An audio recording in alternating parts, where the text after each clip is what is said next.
কোনো কিছু কেনাকাটার থেকে একটু ঘোরা, একটু আনন্দ, পরিবারের সবাই মিলে একসাথে একটু সময় কাটানোর আনন্দটাই একেবারে আলাদা। তো আমরা চলে এসেছি এখানে আর কি পার্কিং স্পটে। আর সেখানে দেখতেই পাচ্ছ ভীষণ পরিমাণে ভিড়। এই সময়টা করে খুব পরিমাণে ভিড় হয়, আর এরপরে তো আরোই ভিড় হবে।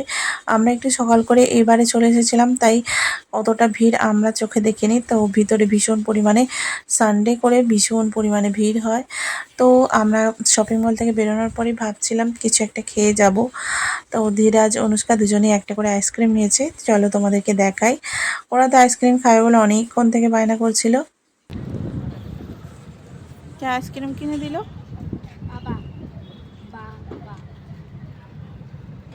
একটু পরেই পার্কিং স্পটটা পুরো গাড়িতে ভরে যাবে, তো তার আগে চলে যাই। একবার বাড়ি থেকে বেরোতে পারলে দুজনের যে কী আনন্দ তার ঠিকানা থাকে না। কি যে করে বেড়ায় দুজনে, সেটারও দুজনেও জানে না। এই আমাকে একটু দে না আইসক্রিম। উড়িয়ে বাবা রে। বাড়িতে থাকলে বাবু কোনো জিনিস চাওয়ার আগে কিন্তু আমাকে দিয়ে দেয়। এখানে বাইরে আসলে একটু আধটু 19-20 হয়ে যায়। বাইরে থেকে ডিমার্টটা পুরো একদম ভর্তি ভর্তি লাগছে। পার্কিং স্পটটা এখানে বাবুকে ভীষণ পরিমাণে ঝাল লেগেছে, যেহেতু ফুচকা, মিঠা ফুচকা খাচ্ছিল। তো এখানে মিষ্টি চাট দিয়ে আর কি বানিয়ে দেয় ফুচকাটা, তাহলেও ওকে একটু ঝাল লেগেছে। আর বাইরে বেরিয়ে দেখতেই পাচ্ছ কি পরিমাণে বিভৎস পরিমাণে মেঘ আর কি উঠেছে।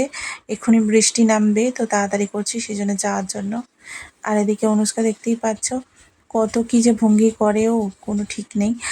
আর মেঘটা দেখে আমার ভীষণ ভয় পাচ্ছে, তো তাড়াতাড়ি করছি, ওই জন্যে খাওয়া দাওয়া করে নিয়ে আর কি যাবো। আজকে খুব মুড হয়েছে সবাই মিলে ফুচকা খাবো। আর কি বলতো, সবাই মিলে বাইরে সেরকম বেরোনোই হয় না, তো আজকে বেরিয়েছে যেহেতু একটু খাওয়া দাওয়া করবো। তো এখানে সবাই মিলে আমরা ফুচকা খাবো বলে বসে আছি আর কি। আর ওদের আজকে দেওয়া হচ্ছে মিঠা পুরি, আর সে তো সেই খেতেই ব্যস্ত। এদিকে ঝাল লেগেছিল, একটু জল খাওয়ালে তবে ঠিক হলো।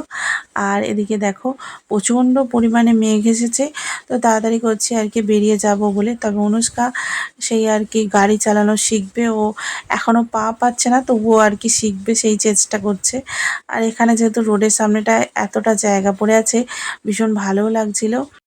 আর এদিকে দেখো অনেক কটা প্রায় ব্যাগ হয়ে গেছে, তো সবাই মিলে তো গাড়িতে আর হবে না, তো সেই কারণে আমি একটা অটো নিয়ে নিয়েছি। আর অটো করে যেতে বাবু ভীষণ পরিমাণে ভালোবাসে, আর ও যেহেতু পাপার সামনে বাইকে বসে গিয়েছিল, আমি আর ওকে নামালাম না। তো এইভাবে করেই সবাই মিলে আমরা যাওয়া আসা করি আর কি।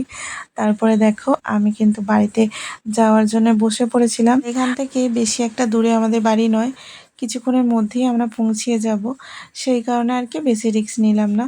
তো এখানে বাবু আর ওর বাবা দুজনেই কিন্তু চলে গেছে বাড়িতে, আর আমি এখানটা দাঁড়িয়েছিলাম। ভাবলাম একটুখানি তোমাদের সাথেও কথা বলি। আর এদিকে বাবু আর ওর পাপা দুজনেই কিন্তু আমাদের সোসাইটি থেকে ঘুরে আবারও আমাকে নিতে চলে এসেছে। আজকে ভিডিওটা তাহলে এখানেই শেষ করলাম। সকলে খুব ভালো থেকো, সুস্থ থেকো। দেখা হবে পরে একটা নতুন ব্লগে। ততক্ষণ পর্যন্ত তোমরা নিজেদের খেয়াল রেখো আর খুব ভালো থেকো। চলো দেখা হচ্ছে পরে একটা নতুন ব্লগে। টাটা, সকলে খুব ভালো থেকো।